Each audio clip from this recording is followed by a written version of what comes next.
Okay, I'm here with my friend Shannon Braswell, and he joins us now from Washington, the state of Washington, and I'm from Florida. So we're covering coast to coast today, Yeah, and we're gonna have a great discussion about mimetic theory. How you doing, Shannon? I'm good, man. How are you? Very good. So It's always we've good to got be on. we've been talking about a lot of different things off camera, but now we're gonna do Yeah, it official on camera yeah, yeah. and try to recreate the magic of our Right, conversations. right, Now, right, right. so I want to get into some of the things that we've been talking about, which is, you know, we're mimetic theory fans here, Hmm. so we're not going to do a lot of introduction stuff here. So if you're Hmm. listening or watching this and you're not familiar with the work of Rene Girard or mimetic theory, you might want to pause and do a little brush up and then come back, because this is going to be kind of diving in as fans of mimetic theory. Right. And so on my radio show, I do a lot of introduction type stuff. Okay. And I keep it, but I want to really dive into this. And that's why Shannon is going to help me do that. You got to have, it's good to have friends that have the same intellectual toy. And then we can start using this toy to analyze, or a tool, if you want to call it, using that tool to analyze not only contemporary events that we see, but also looking at history and how we got where we are from a Christian anthropological framework, which is the study of mankind, and how we can move in a better direction using the study of history. You're a historian, right? So If yeah, I'm a history major. Okay, I try to keep that, yeah, because when you say somebody's a historian in the academic world, they'll say, well, do you have a PhD? You know what right. I mean? Do And you say have a what? master's So degree? where's your paper on critical theory? If you're a historian, right? Yeah, right. Or what other languages do you speak? Do you Right, speak German right. or French or something like that? And Or so, where's your membership to the Marxist Communist Party of America? right, it's got to be something. You got You to got to have some have kind of, you have some kind of proof of his being yeah, claiming to be a historian. yeah. You got to have credentials. You got to be able to walk into a library and know which aisle you're going down. You know what I mean? So, do Uh, you like the saying, as a history major? Do yeah. you like the saying, "History is written by the winners"? Uh, well, I think it depends on who you're talking about, right? So you know if um, if you say that you know the Gospels are history, right? If you consider that to be like a historical narrative, um, then I would say that's not exactly uh, history written by the winners, right? Yeah, yeah, But of course, you could talk about all kinds of people that are historical figures like Alexander the Great. People wrote about him. You could talk about Ramses and what have you. But um, there are all kinds of historical narratives where people have been defamed, right? And they weren't necessarily the people that were writing about them weren't necessarily the winners. You know what I mean? right. They could have been trying to like defame that person. So I'm thinking here of uh, the Byzantine emperor. I think it was Julian, his wife, Theodora. Somebody had there was a priest or something that had written about her and like defamed her, saying that she was a prostitute and yada yada yada, right?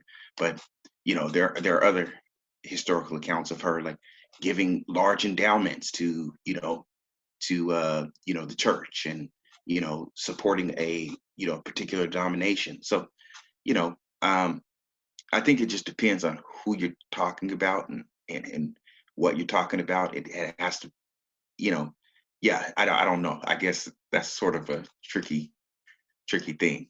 But Uh, I would say the Gospels are not written right. by the That winners. that's kind of where I was going with this. Is that, as mimetic theory fans, and Yeah, understanding philosophical anthropology from a mimetic or Rene Girard influenced perspective, yeah, we have this weird, interesting phenomena in our yeah, history, yeah, wherein the story of the Gospels, written from the vantage point of the ostensible losers of yeah, that deal. You have yeah, a community with various Right. factions, and then there's a minority group that shows up called, Jesus and his disciples. Yeah. And they introduce a new perspective, and they lose, according to history, they get, Jesus gets murdered, he gets Right. persecuted, he gets humiliated, he gets crucified, Yeah. he's done, he lost.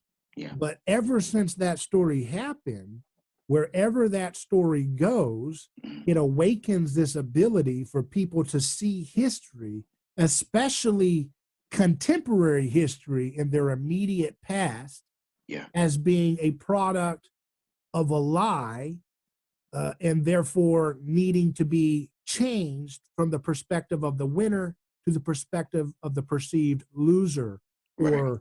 or victim Right. in that historical period of time, right? Right. And Right. that's what Right. we're dealing with right now. As we look at the headlines, Right.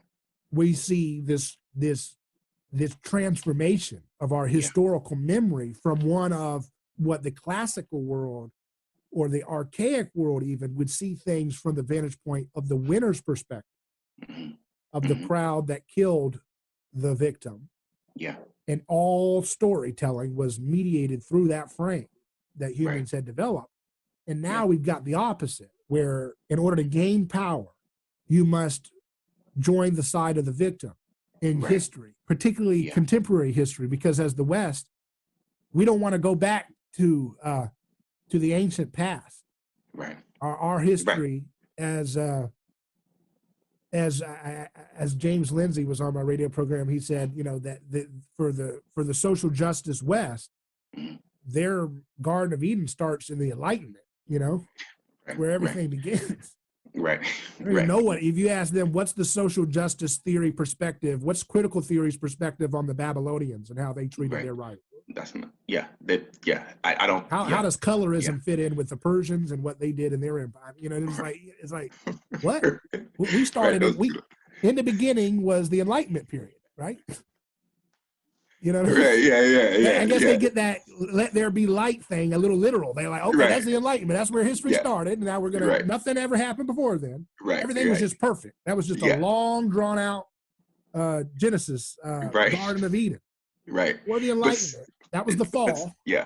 Yeah. But see, that's the thing for me is that, like, the reason why I guess you know, it was hard for me to articulate that when I was in high school and college, because I was always thinking to myself, well, okay, but what about like Christianity, right? It's so, you know, I think, when you're in academia and you go to school and you talk about like political history and philosophy and stuff, it's always like it starts with the Enlightenment, right? That's, Western civilization, woke up one day, and that's where we kind of, you have the Enlightenment and industrialism, and we went on from there, right? But the Enlightenment also created, the idea of like social contract. You know what I mean? If you abide by these certain rules, or whatever society abides by these certain rules, we won't have conflicts. We won't have, wars. We won't fight with each other. But it's like, yeah, but if you look at the history, that's not exactly what happened. Like we ended up having like, two world wars. Colonialism happened. You know, uh, there were all kind of wars. You could talk about wars between the Russians and the Japanese, right? And the Japanese, you know, won that war, right? I mean, you could say all kinds of things that that somehow the social contract didn't really bring about the kind of peace that people were looking for, and you know, I think for the most part, conservatives, will use the idea of the social contract as a thing that well, we're rational beings. We have this rationale, like we should be able to you know think, you know and use the social contract to bind us together, Yeah. right? And then the left will say, well, it's people that matter, and it's their concerns and their feelings about certain issues that matter. So And the it's kind of Enlightenment like the itself is kind of the left. It's a liberal thing. Yeah, it is. It It's the is. left responding to the old left, you know. Right. Right. Yeah. Yeah. I could definitely. Yeah. I I could think that's definitely what the see that. intellectual dark web, that group of guys are trying to do, or girls too, is they're trying to, you know, like restore the liberal enlightenment. Let us Right. just have a conversation, and that's just not Right. going to happen because it Yeah. was always a thin veneer. Right.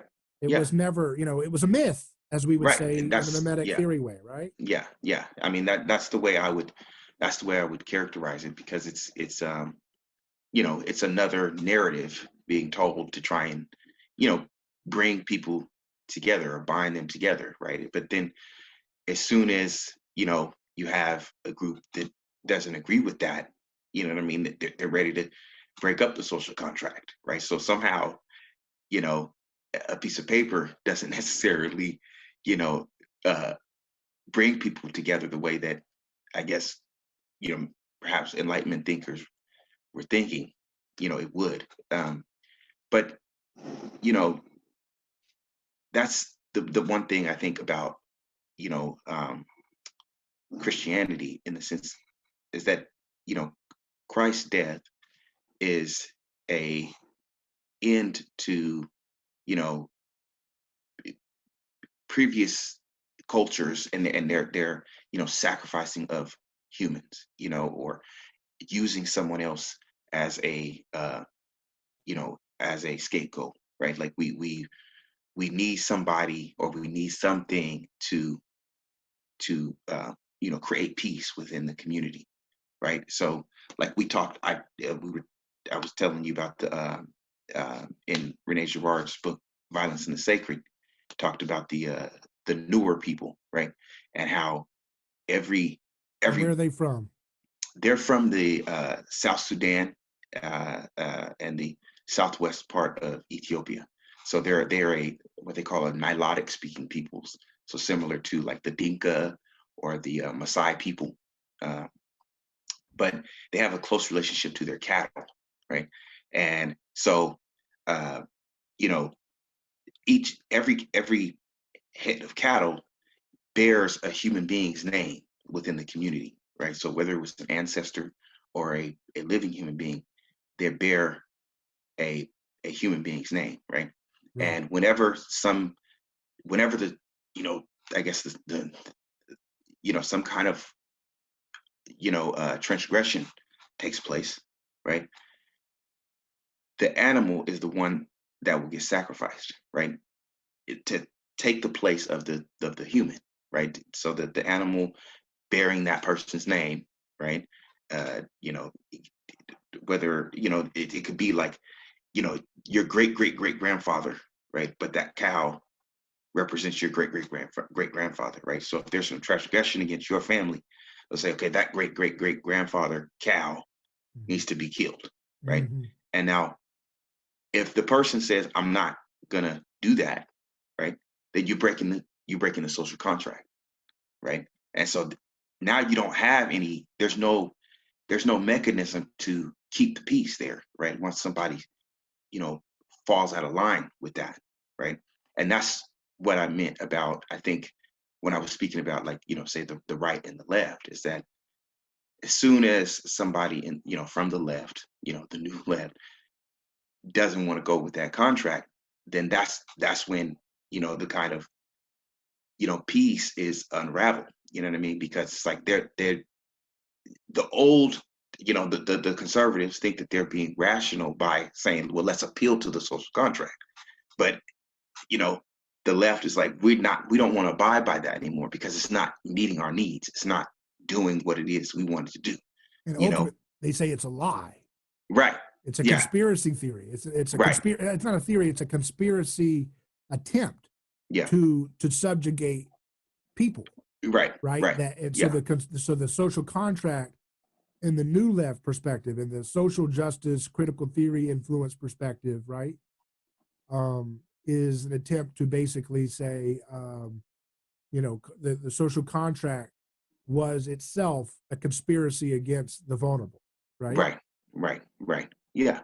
Yeah. I mean, I could see that. I mean, it's and my thing is, like, I don't necessarily think that they're they're wrong totally, in saying that. But I think, of course, the way that they go about it is, through like, destructive means, or, I'm gonna create chop or something like that. Yeah, You know what I yeah.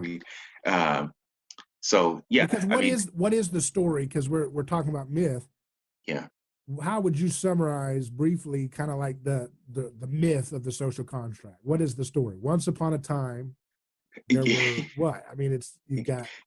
Well, I think it's like more like, you know uh, we couldn't get along on the very things that, um, that bound us together, or that were supposed to bound us together. So we just won't talk about those things, and then we'll deal with, uh, you know we'll deal with everything on paper. You know what I'm saying? We'll write down rules and how people are supposed to talk and how people are supposed to deal with one another, right? And um, that's how we'll get along with each other, right? So if you think about, like, I think in terms of, Europe in the 30 Years War, right? Like this divide between Catholicism and, say, uh, you know, Reformed Christianity, right?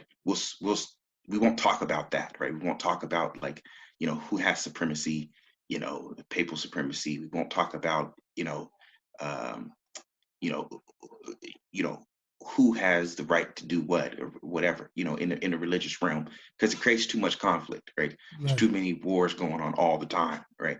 So if we just not talk about that kind of stuff, and we talk about, you know, um, you know, people being born, with, with inalienable rights, that there's certain freedoms that they have, right?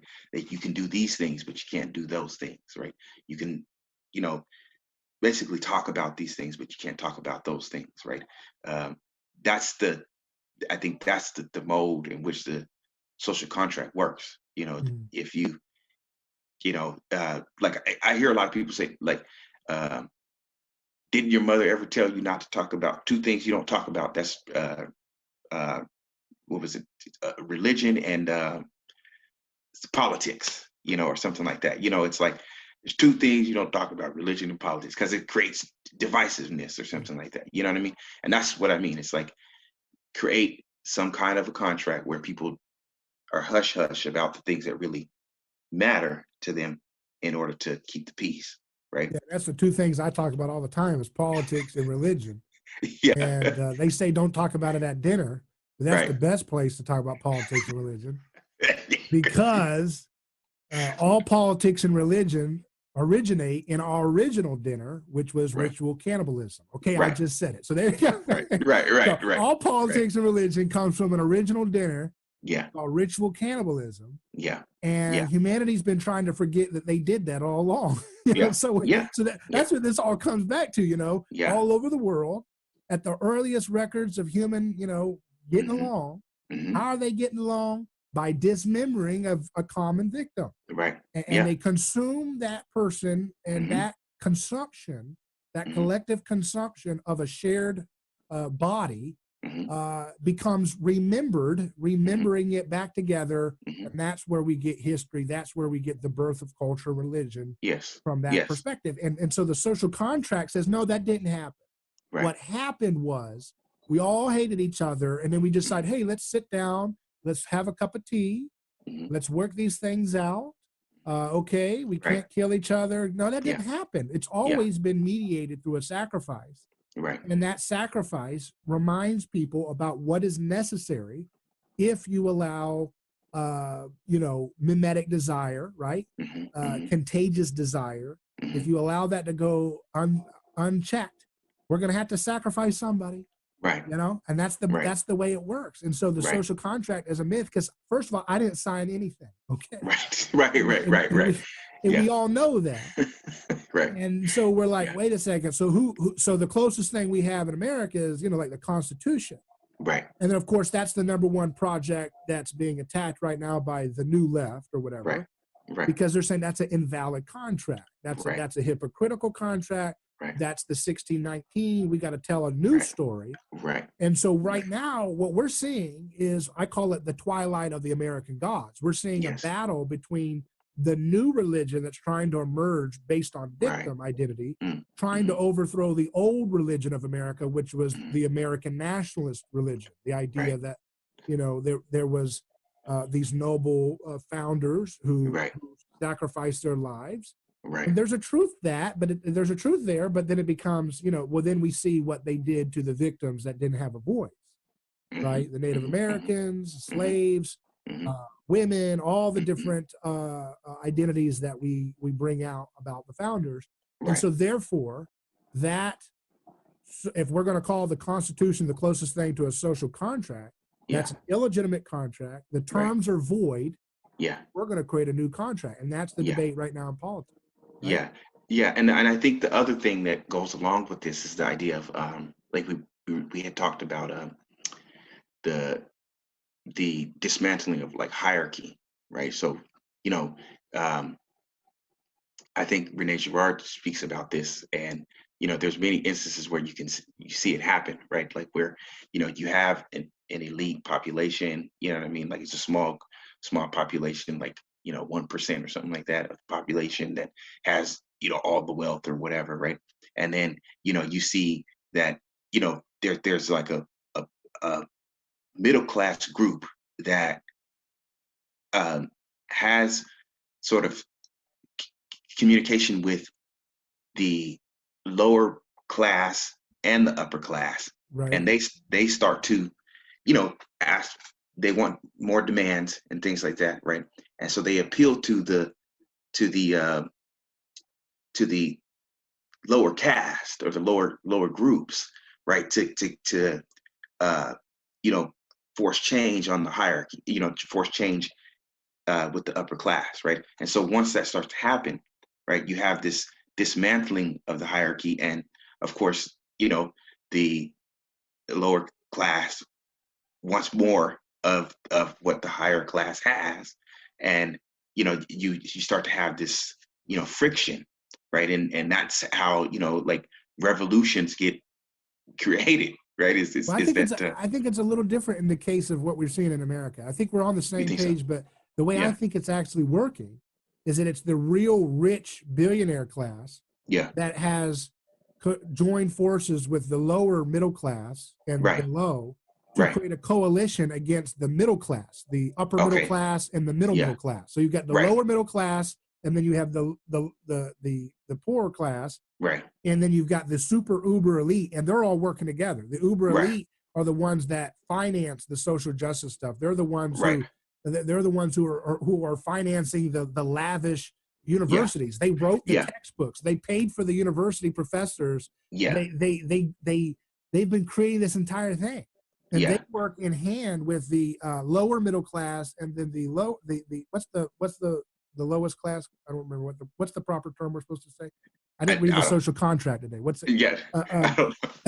But there's an attack from, it's like a vice grip against the middle class, and the number one enemy on the left and the right is the destruction of the middle class, and the destruction, not the total destruction of the middle class, but the breaking apart of it so that there's not upward mobility. Because as long as the uber billionaires have a free middle class, guess what?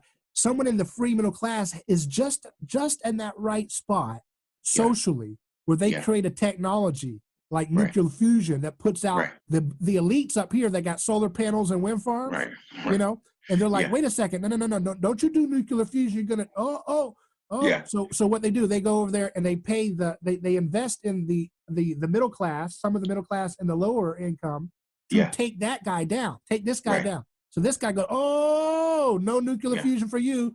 I guess you're going to have wind farms and solar panels and oil for the next 100 years, guys. Have a nice day. That's what they do. You know what I mean? I was also thinking in terms of like morals and things like that. You know what I'm saying? Like the middle class being kind of like the moral elite, right? And then you're talking about, you know, the upper class and say that the lower class having these liberal views, right? Because, you know, most of the middle class, you know, have conservative views or have, you know, religious views, and the upper class have the same kind of views that the lower, you know, that you might say the lower class have in a sense of, the upper class have the religious views of eyes wide shut, generally speaking.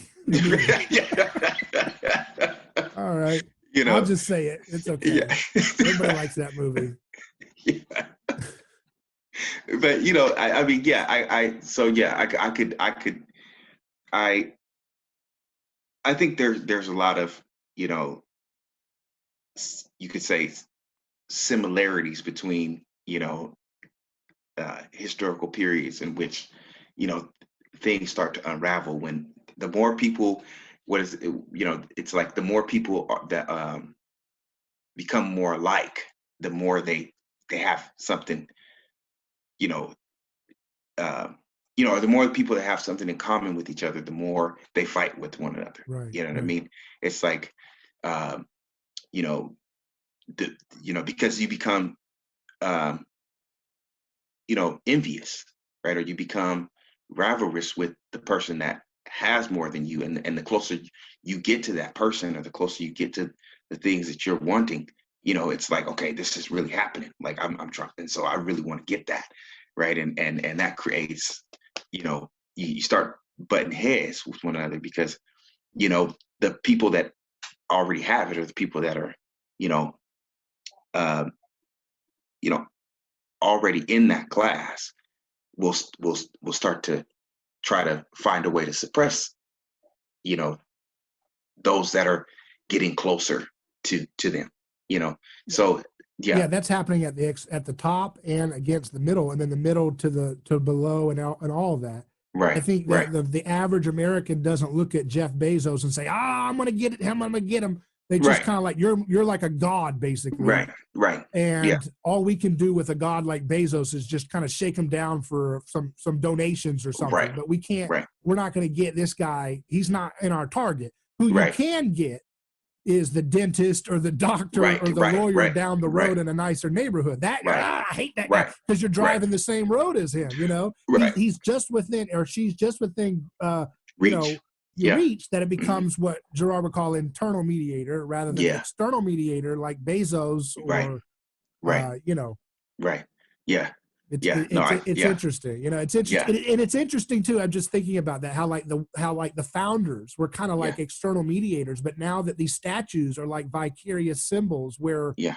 you can see that they're losing their stature in the minds of people from being an external mediator to now that we throw them down on the street and we spray paint them. Now they're starting to look symbolically more like internal mediators, you Yeah. know, which Right. is interesting, right?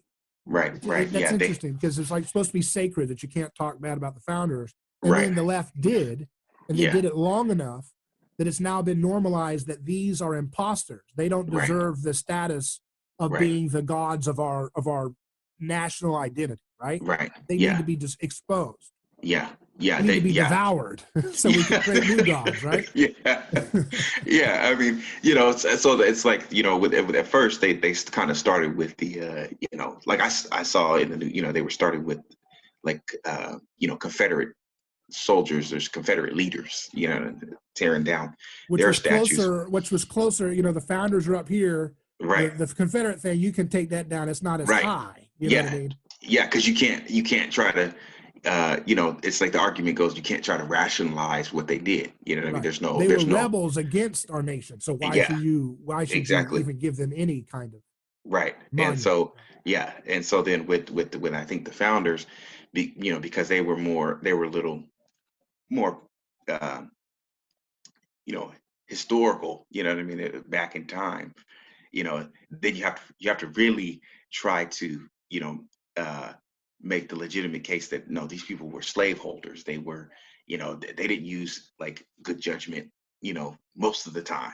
right? So, you know, they deserve to be, you know, their monuments deserve to be shattered, right? And we need everybody to, you know, rally behind that, you know what I mean, in order to make Well, this a legitimate thing. think about it from an anthropological standpoint. The founders, the founding fathers. That's like if it's a tribe, that's the elders, right? Right, right, So yeah, we're yeah. looking back in history and we're saying, who are the elders and what do they tell us to do? Hmm. Right. That's what we're Hmm. like. It's almost like an oral tradition, even though we have all Yeah, this mediation and text and things along that. yeah. But you think about it that way.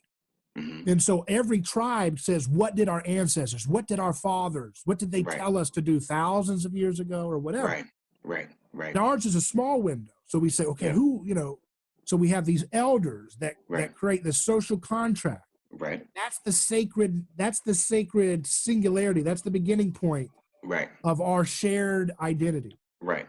Right. And so what the left is doing is they're saying those elders were illegitimate Yeah. at the very core of their Yeah. project. Yeah. And so we need to Exactly. start a new eldership, a Right. new hierarchy, Right. completely from the ground up. Right. And that will take violence to do. That's Yes. ultimately what this is all about from an Right. anthropological standpoint. Right. Right. And if you look at France, it was the same way, right? Like, the king was supposed to be, God's appointed on earth, right? I mean, it's the sacred, what do they call it? The sacred right of kings, or whatever, divine right of kings. If you dismantle that, you have to create something new, right? I mean, so like with the French Revolution, they started a whole new calendar, right? Like, you know what I mean? We're tearing up everything. You know what I mean? They started a new religious system. So yeah, it's this idea that like everything needs to start anew. You know what I mean? You need to have a new rebirth. There needs to be new founders. There needs to be a new narrative, that's told in order for us to, reprogram, the people, reprogram the next generation, right? And you saw that in China, right, where when the Communist Party took over, Right. they basically killed all the elites, and killed all the academics, killed anybody that basically knew anything about the you know older China, right? In order to create a new, foundation, right? So, that's, it's like, I don't, it's hard for me to, I don't want to demonize like the left and say like, they're completely like off kilter, and like they're just working for like Satan or something like that. You know what I mean? But at the same time, I Well, all I do. politics is working for Satan at some degree. Yeah, We have to be yeah, clear. yeah. But it's like you, at the same time, like you see that the way that they're trying to get their point across by using, violence, or by you know by antagonizing, right? Like you saw the whole, I know you heard like the about the video where the uh, the Black Lives Matter movement, they went onto like somebody's, like they went to this private neighborhood or something like that, and there Yeah, was yeah. this couple that came out with guns and stuff like that. It's you know the antagonistic behavior, and things like that. And what they're met with is, we have the social contract behind us, to defend ourselves against you. If this is Lord of the Flies, they have the conch, right? Right, right. Yeah.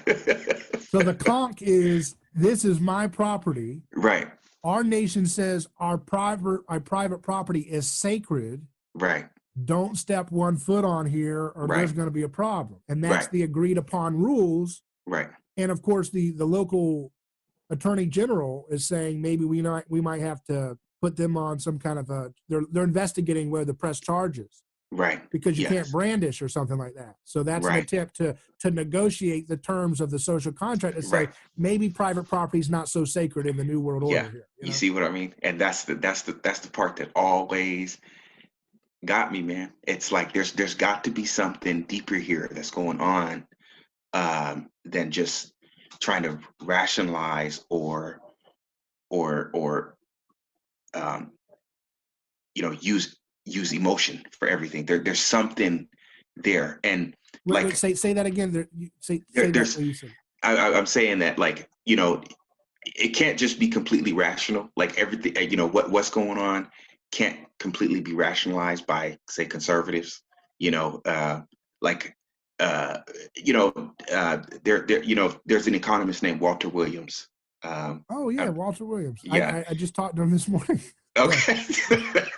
And I'm not gonna say anything, You're negative, not going to because say what you're about to say. Okay. no, yeah, because I just messing with I think Walter Williams is a great economist. Like you. I think Thomas Sowell Yeah. Mhm. is a great economist. They're all great, uh, you know, economists. But the idea is that he said something about, like, well, if people say that you have to be politically correct, or if people say so on and so forth, you know your response is just be to ignore them, right? You just ignore them, and because they don't, they're not basically being rational, right? That I should be able to say whatever I want because it's free speech, and the Constitution gives me the right to free speech, right? But the response to that is always going to be, well, then I think with the left, the response is going to be, I'm just going to ignore the social contract, right? So if you don't listen to me, I'll behave recklessly. I'll, And that, you know, and this is deeply rooted not only in the founders, right? Because the yeah, founders said, I don't like your deal, right, King. yeah, So they're liberals who radically overthrew their order, and now it's exactly, coming back on them. And it's going to right. come back on everybody who's That's here now. But right, they're right, good. They're good to right, go. right. Depending And on so, your soteriology, they're good to go. They're right, and but that's what, yeah, and that's what I mean. I think it's like when you were talking about a certain narrative that gets told, there's kind of like, this is where the narrative starts, right? And that's where we have to go. So that's what I mean about, like, yeah, and the you know, founders' narrative was that the Enlightenment was the beginning of the good stuff, the best stuff. right, Well, they would right, also say Greek and the that they would yeah, incorporate Christian principles, but ultimately they would say the Enlightenment, which right, is where they're in, is where they're getting their ideas. That's where they're right, getting their social contract, and right, that's an older religion yeah, that was trying to supplant an older religion, which was right, Christianity. right, right, And now the newer religion, social justice ideology, is saying, no, we're taking out, the older religion of enlightenment. We're also going to take right, out Christianity too. We're going yeah, somewhere else. We're going yeah, somewhere back to the future or yeah, something. So, right, yeah, so that's interesting. I like the way, yeah, I like that setting, the way you were explaining the setting there. So how do yeah, so here's the interesting thing. I yeah, mean, man, I don't even know where to go here. yeah, So you got that couple. I right, like that scene there, yeah, analyzing that scene anthropologically, yeah, yeah, and you've got this group and they bust down at first they show video of them walking through calmly. yeah, The like media it is busts down playing the that. gate.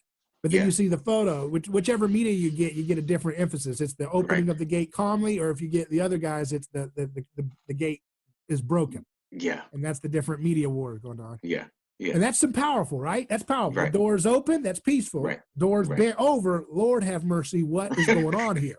right, This is right, like Batman, the third movie of that Christopher Nolan trilogy where it's, oh mhm, my goodness.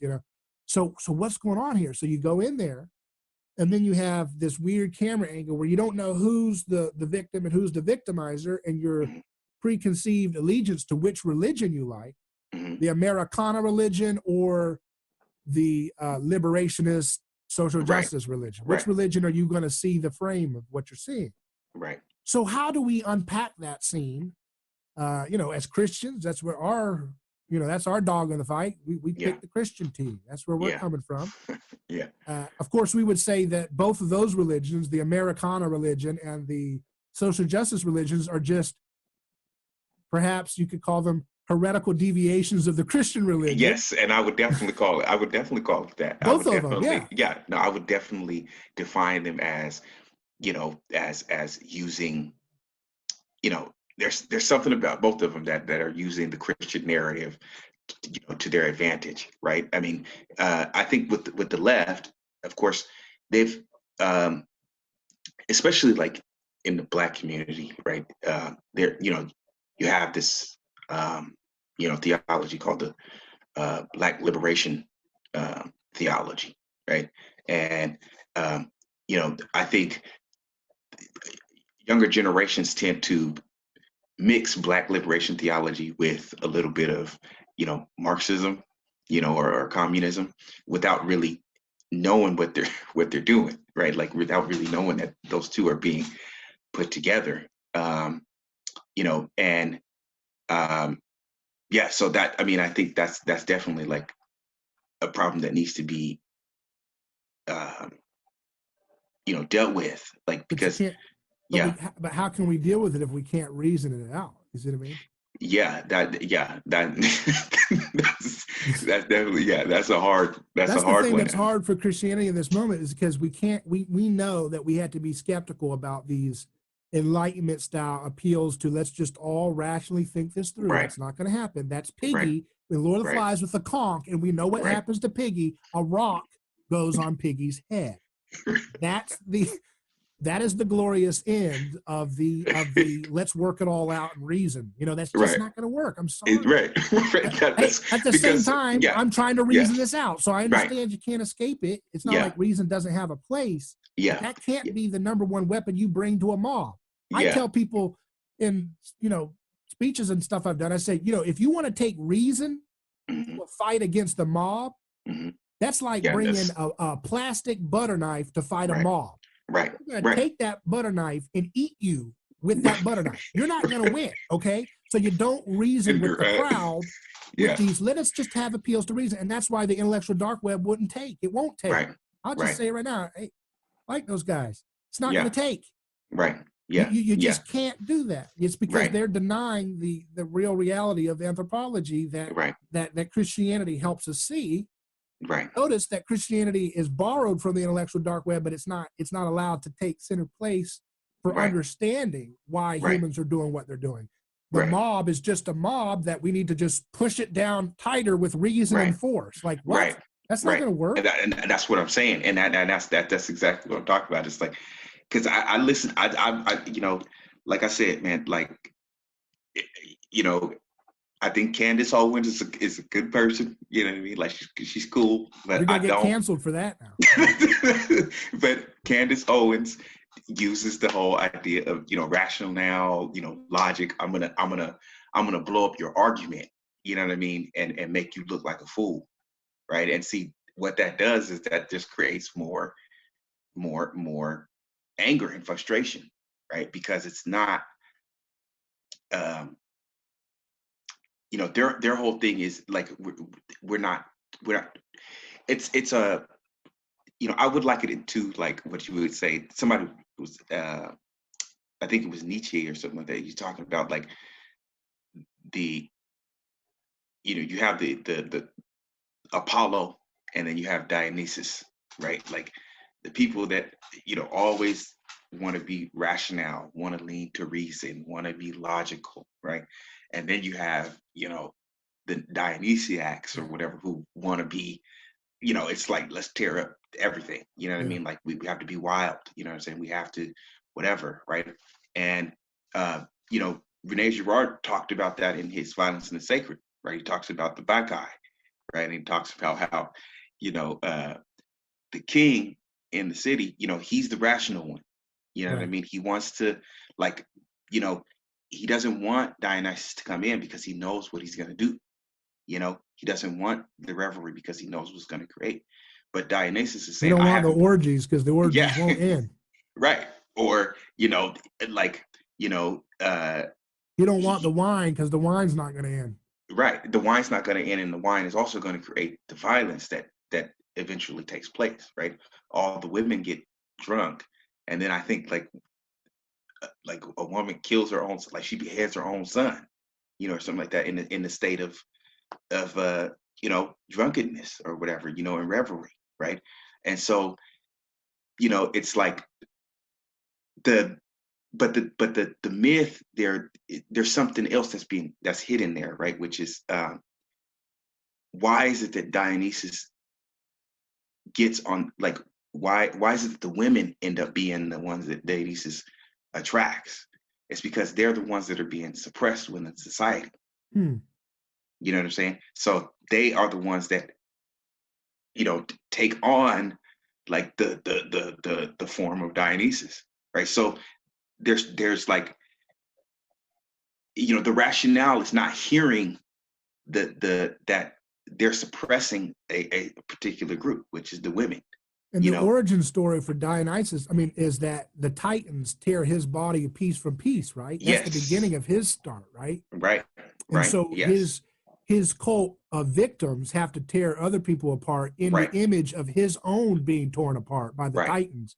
In right, our context, the Titans would be the founders, right, Enlightenment, and so forth, if we're going to right, take it back to America, right? right, right, right. Yeah, yeah. So, you know, it's kind of like, you know, the you might say like the left are representing like the women in that society that are being suppressed. And once they get drunk, like they don't care anymore. They don't want to hear nothing about no rationale, right? So they're ready to tear up things, right? And the king is still trying to keep the peace, you know, by being logical, or I'm gonna lock him up, or, you know, doing all these things. And he realized he can't do that, right? There's no logic working there. There's no rationale working there. You know what I mean? There's no amount of argumentation that's going to work there. So it's like the chaos still takes place, right? Right.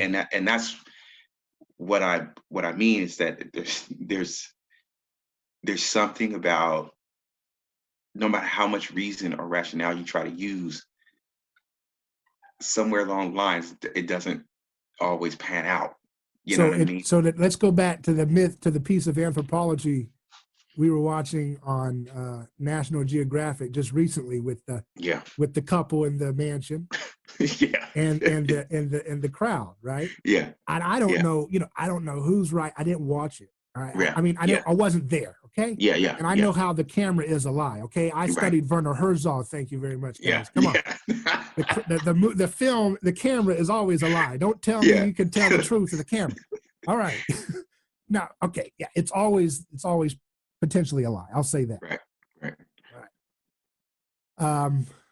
Okay. So if that's the case, so think about this. This is interesting. So you've got this couple, and by the way, what's interesting is the couple has since said that they're trial lawyers, right? They're Democrats. They support Black Lives Matter.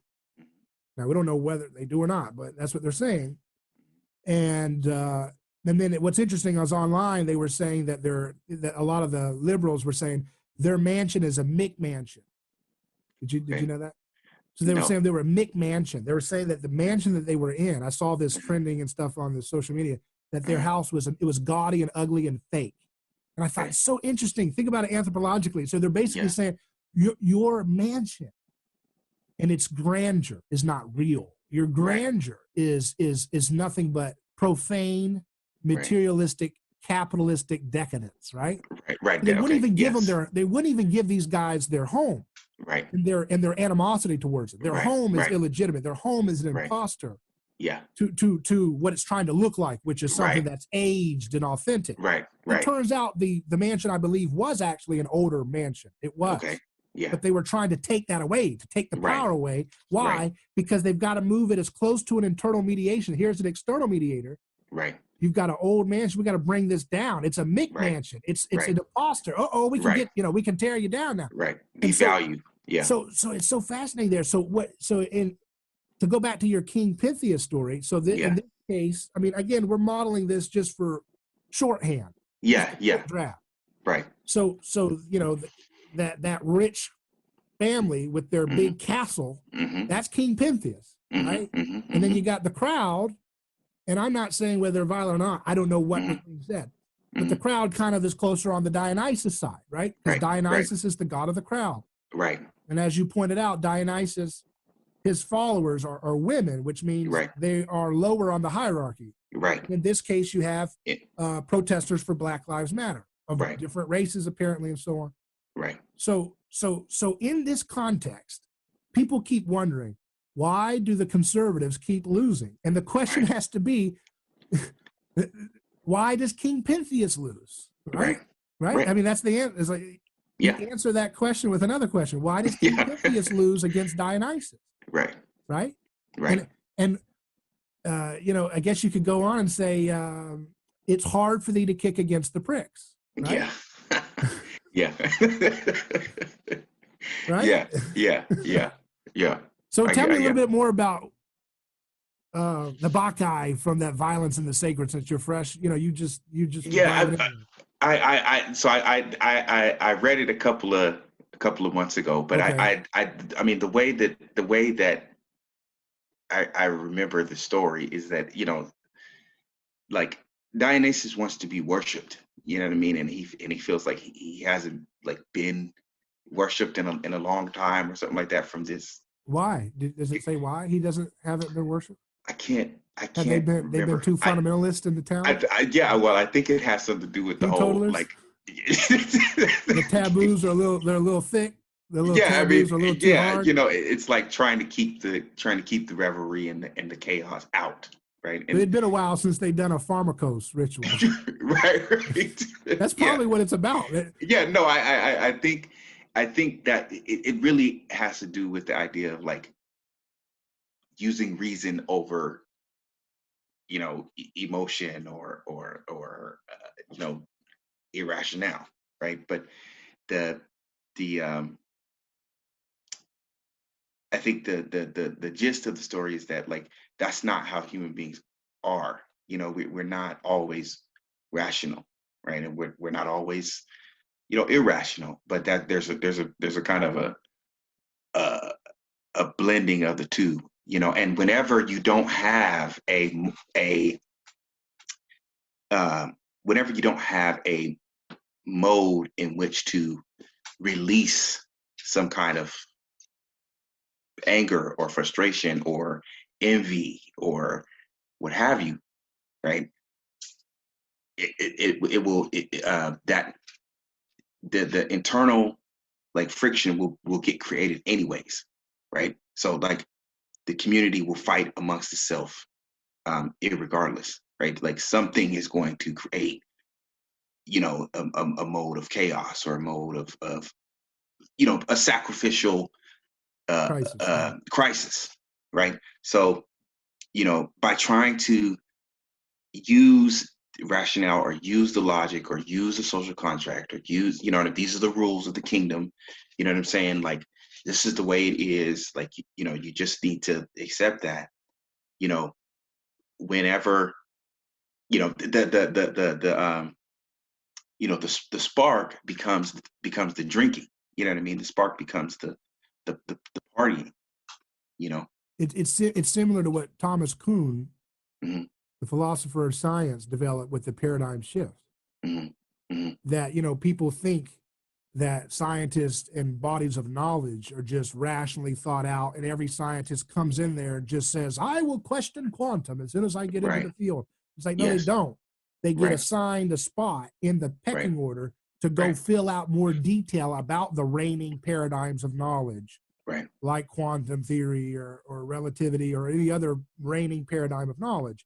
Right. And Kuhn points out that these paradigm shifts happen in a place outside of, like, reason, of faith. Right. And of course, followers of Kuhn are very close to say that's not the same faith as the Christian faith, to make sure, Right. because they're Yeah. afraid of losing they want to Right. keep their hierarchy above the religious folks, Right. Right. and they got a nice hierarchy there, taxpayer funded nicely. Yeah. But what happens is that the paradigm shift happens when enough anomalies Mhm. violate the shared believability of the reigning paradigm of knowledge that Mhm. necessarily may not be true, but has been inherited by the faith of people's respect for the elders of the Yes. scientific community through the generations that have also Right. agreed that X is Y, X, Y, Z makes whatever, Right. So to the point where the way these he said it's like a revolution of a political revolution. Right. Enough anomalies pile up that people say, no, this is Right. not real, and they just Right. overthrow it, and a Right. new reign is established. It's not a Right. rational, slow process in that Right. way.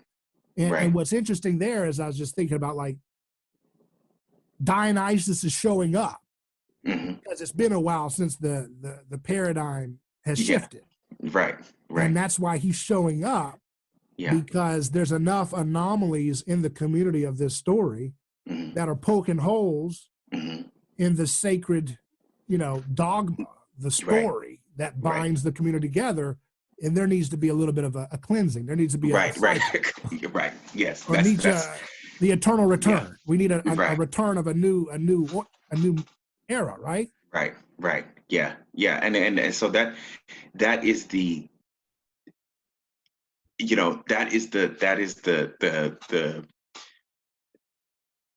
the question for me is like, how do you balance, like, the rationale with the, you know, needing to cleanse or something like that. You know what I mean? This need for, you know, We stirring up tried the video status quo. games. We tried video games. You got Yeah. reason, mathematical coding, Right. translated into an escape where you can Right. shoot Grand Theft Auto, Right. Halo, Yeah. CW, NWO Revenge for my millennial friends who played Right. Nintendo 64. All Yeah. that kind of virtual, trying to get it all out of your system. It's not Right. working, I guess. I don't Yeah. know. Yeah. Yeah. I mean, Probably yeah. I helped a mean, little bit. Maybe. yeah. Well, you know what? I tell you one thing, like, because when I was a kid, like when I was little, I never played video games. Like, it wasn't. I guess it wasn't my thing. You know what I mean? Like, I would try to, like, get into it with my cousins and stuff like that, but I just couldn't. Try to play Tekken and Mortal Kombat, but it never worked out, man. I couldn't get behind it. But I would notice, like, when they would get upset, or get angry, you know, they were ready to lash out on one of us for laughing at them for losing. You know what I mean? Like, Yeah. like So we, it was a failed sacrifice, right? right? It was a failed sacrifice. 'Cause, it's like, well, bro, you still getting beat up in the program. Like, you know what I'm saying? Like, So there was a failed attempt at catharsis because that Mario yeah, goes do do do do do, and you're like, ah, God, you right, get tired of losing because you're trying to play right, a game so you can win to right, check out from reality where you're not right, winning as much. We right, all, everybody knows right, that. I mean, that's why yeah, guys like to play games. It doesn't mean you're a yeah, loser. We're not saying right, that. It just right, means, it's an escape. You go to work, yeah, it's boring, you don't feel like you're winning. You go home, you check out, and you're yeah, winning, you're feeling good, you're yeah, accomplishing something. yeah, It's a fantasy. It is right, religion. It is a right. kind of vestige of the sacred, isn't it? Yeah. Yeah, yeah, because it's a releasing of, all the anger, all the frustration that, has taken place or what have you. You know what I'm saying? It's the same thing, like you might say with some sports or whatever. You know what I'm saying? Like, I'm gonna get into football because like, I want to be part of the violence that's allowed to take place. Yeah, the You know what I'm simulated saying? violence, simulated Yes, warfare. Yeah. yeah, simulated warfare that takes place. You know what I'm saying? You know, I was even I was even reading something about polo, like the horse game.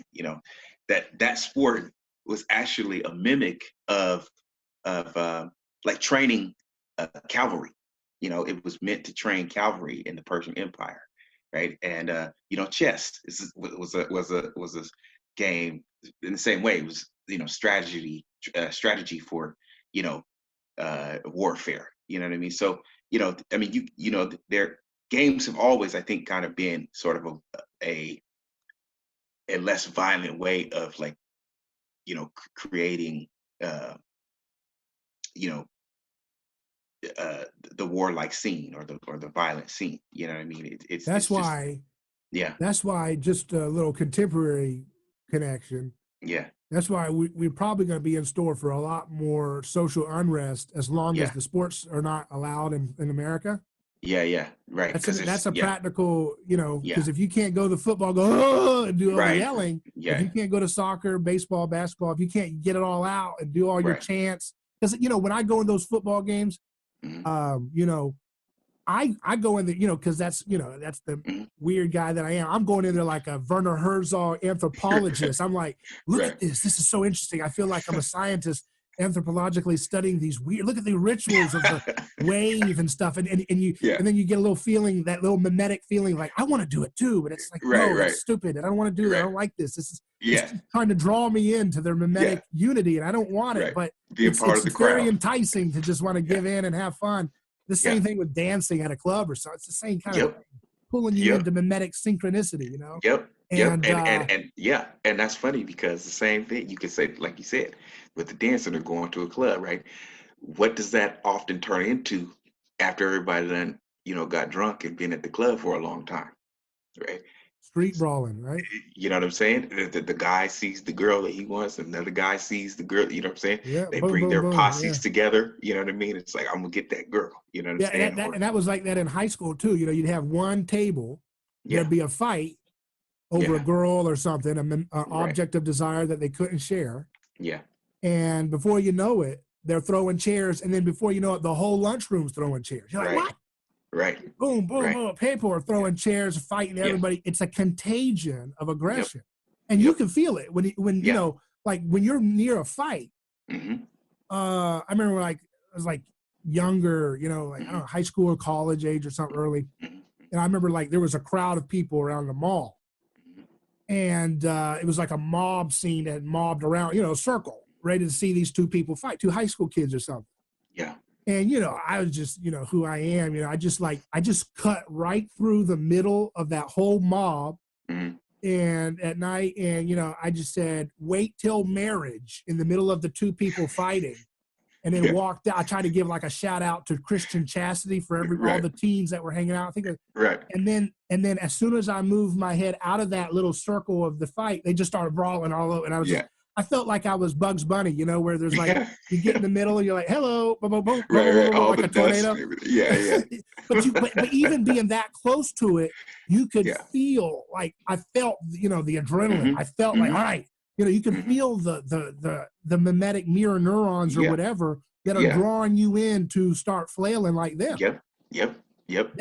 And that's Yep. where we need to have. That's the conversation we need to be having right now, Yeah. not left versus right. You know. Right. Right. Yeah. Yeah. It's weird, man. It's like at the same time, I'm like, you know, it's I think you were gonna say something about like, so how do we get out of Yeah, because you know I'm that? a cheesy guy. I always, you know, a lot of Yeah. these edgy podcasts they like to leave it all despair, but I'm Right. too Right. sentimental. I'm Yeah. too like cheesy. I want to always give a positive thing, you know. Yeah. Yeah. I always, Yeah. and Yeah. that's so quaint for our generation.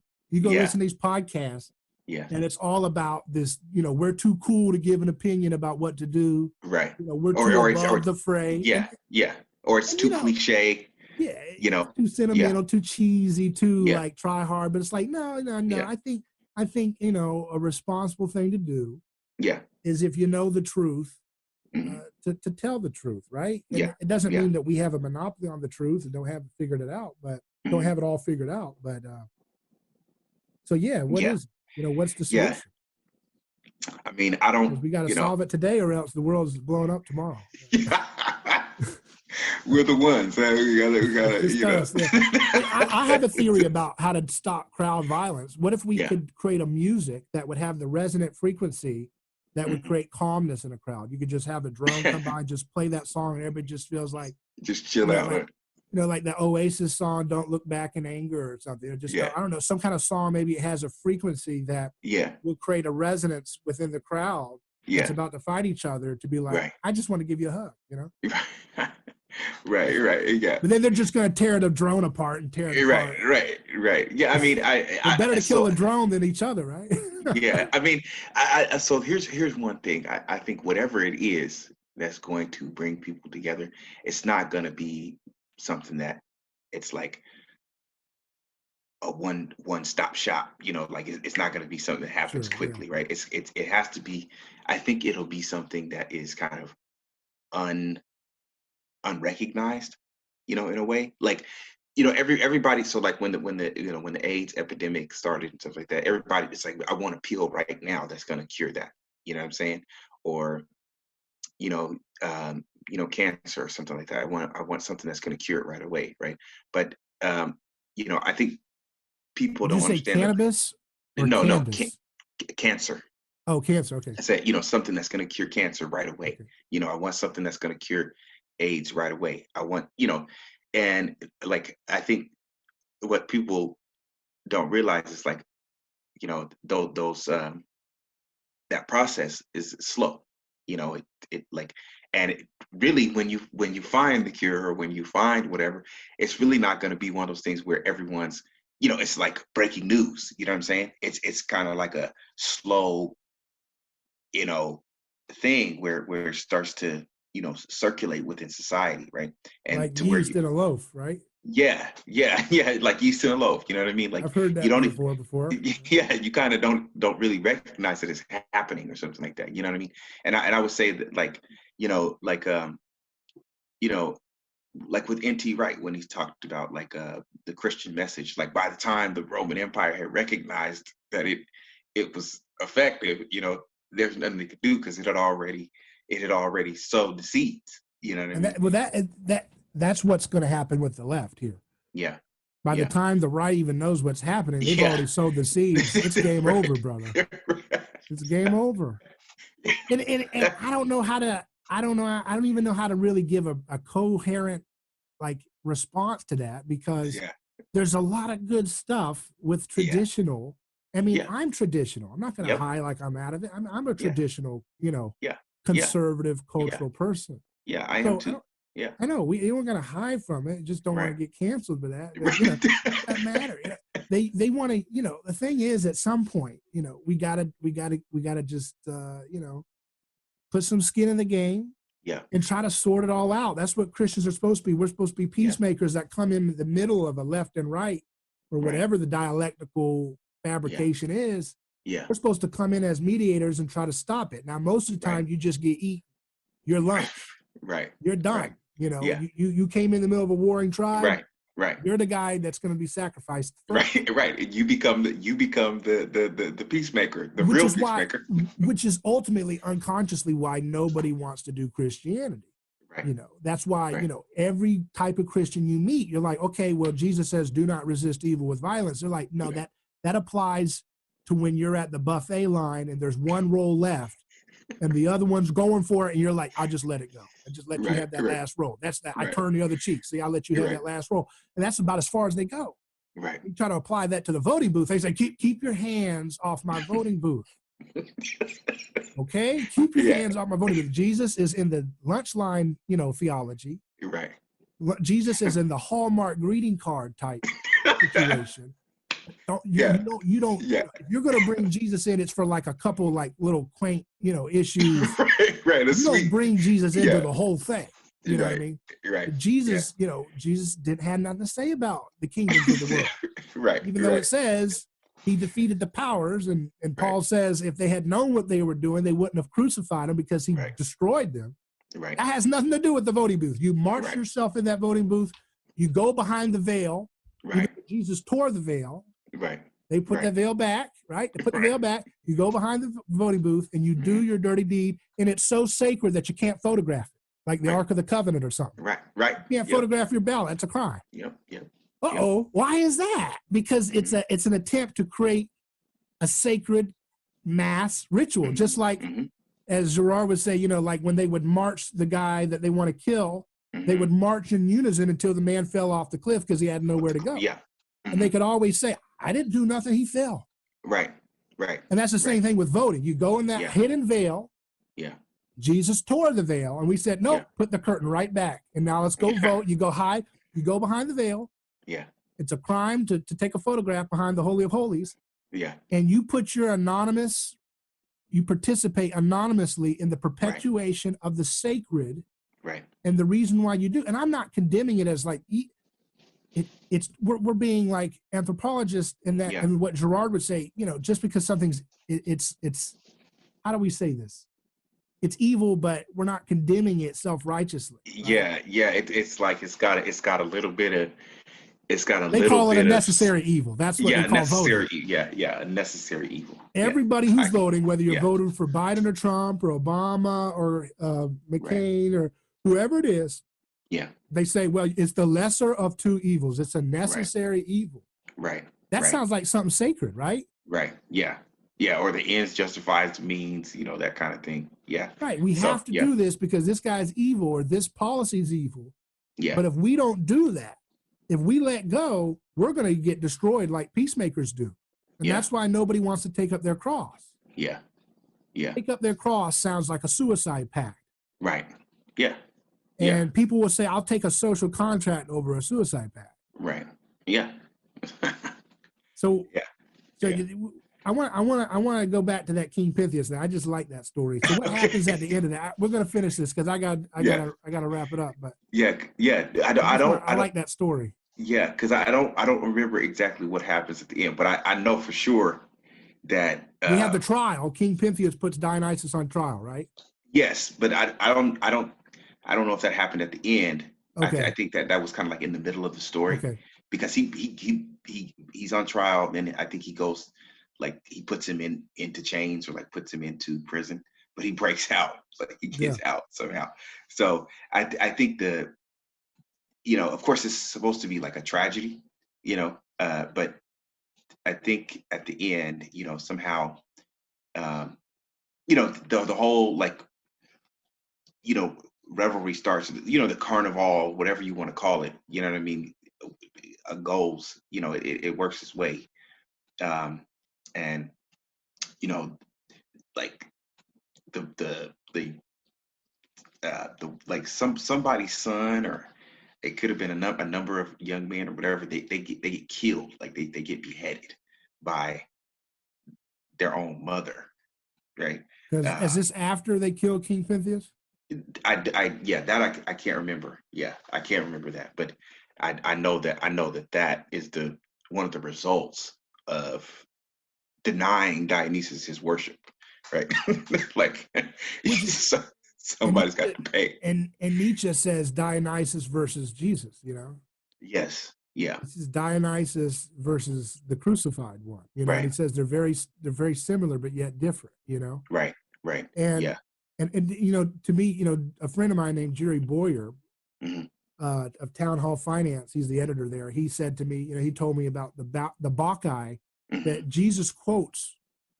It appears that Jesus quotes the Bacchae to Paul mm, in Paul's description of his road to Damascus moment. okay, yes, When he's in the Greek court of right, aristocrats, and they're like, right, "Who are you, and what are you here? What are you here for?" And he's like, yeah, "Let me tell you who I am." And he yeah, tells the story about he's on the road to persecute Christians hmm because he has a zeal for the social contract of his time, so to speak, if we're yeah, going to take that from history and move it back.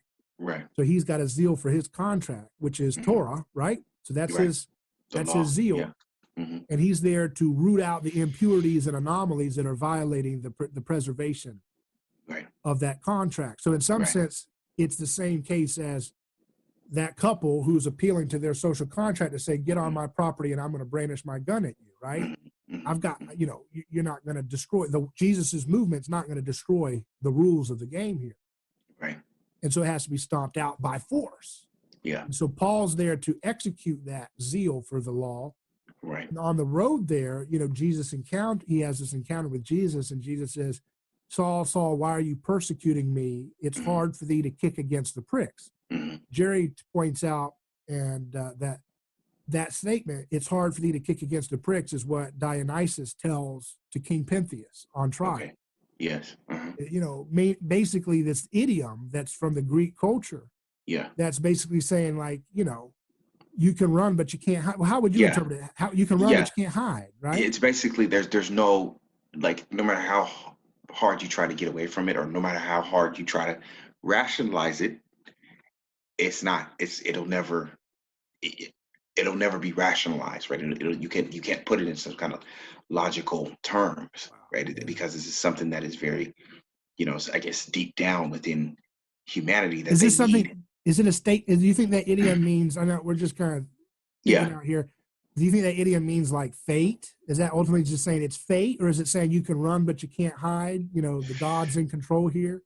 Because I King think Pentheus, yeah, that's what Dionysus tells King Pentheus. The god of yeah, the crowd tells King Pentheus, right, who's a figure for the sacred order, right, you can run, but you can't escape my crowd, kind of thing, right, right. Yeah, right? like, yeah. I mean, it's. I think it's more in terms of, you know, kind of like when Jesus says, like, the stone that the builder refused, will always be will be the headstone or whatever. It's like, no matter how much you want to deny, the the the the healing powers of this thing, you can't. You know what I mean? It's because it actually does some good, right? It's, I mean, of course, it's violent good, but it does some good, in the sense that But that's what's interesting about this is that Paul quotes Jesus quoting the Bacchae, quoting Yeah. Dionysus. Yeah. Yeah. So to me, the Bacchae was a very popular play at that time. Yeah. And so I analogize it as like, it's like quoting Terminator. You're like saying, I'll be Bach. So if you're like, it's like you're walking Yeah. through, and Americans are questioning you, who are you and what religion are you from? And you're like, Right. well, I encountered, and he said, I'll be back. And they're like, oh yeah, Yeah. Terminator. What are you from? The future Terminator? What are you? Like you would immediately get that reference. Right. So when Right. he puts that Jesus says that idiom that's famous Yeah. from the Bacchae, Yeah. it's interesting because it's like you have Jesus redeeming Dionysus there in some sense. Mm. Jesus is redeeming the injured crowd of victims, but he's also Yeah. ending Okay. it too. Yeah. He's That. ending Yeah. it because it's the reversal of the Dionysus myth. Yes. Paul's on the road to tear people apart, just Right. like Dionysus, who was born being torn apart, and Right. then he continues the tearing apart by Yeah. using his crowd to tear King Pentheus apart. Right. And now Right. Jesus is like reversing that. He's saying, you're Yeah. on the road to tear people apart, to preserve the Right. sacred order that you know. Right. And you think your sacred order of what you think of Torah is so Yeah. far and distinct from the Greeks and the pagans. Yeah. But I'm going to Yeah. quote this play from the Bacchae pagans Yeah. and Yeah. use it as a way to bring you out of your Yeah. sacred zeal for your Torah Yeah. and your view of Torah and show Right. you it's Yeah. what it is. It's a restoration of the pagan Right. and the Jewish religion. Right. In a like in a positive way. Right. Like, Right. because it doesn't continue the same cycle. Right. It's like I'm gonna reverse it. So Jesus Right. doesn't tear down the Dionysian statue. Right. And he Right. also tells Paul, who is in the place of King Pentheus in this encounter, if Jesus is the victim, he appears. Why are you hurting me? Yeah. And Paul in this case would be in the place of King Pentheus. He's the one persecuting Jesus. Yeah. Right? Yeah. And the way it reverses the story of the Dionysus myth, because it's the end of the crowd and it's the forgiveness of the persecutor. Right. Right. Yeah. Yeah. I mean, so like Rene Girard speaks about like why all the gods in the Greek pantheon or whatever become gods or whatever, and he says something about it's because they were victims first, right? So, Dionysus is a clear example of that, right? He because he's the one that, like, I guess was not supposed to be born. You know what I mean? He was kind of like a mistake or something like that, right? Yeah. Interesting. But then also, yeah, like he gets torn apart by the Titans, you know what I mean, and stuff like that. So he becomes this image of like the sacrificial God, right? And there is another God that is very similar to Dionysus, and he talks about it in the Violence and Sacred, and that's this god of the Aztecs who has this like flayed skin. He wears like a flayed skin. Yeah. He's both the flayer of skin and the flayed skin. And the flayed skin. Yeah. So it's kind of like they are the victims and the victimizers at the same time. You know what I mean? Like they represent that character. Like, I'm the one that was I became a victim of the people, or you know what I'm saying? And then I'm gonna do the same thing to others, right? I'm gonna show you that this is what was done to me, right? Like, and that's the only way I'll be recognized is through, that's the only way I'll be worshipped is through others becoming, becoming victims. So it's kind of like he talks about it. He talks about in certain ways like this, what he calls it, like this unanimity or this like way in which things there's no differentiation. Like you can't tell the difference between who's a victim and who's the victimizer, because they all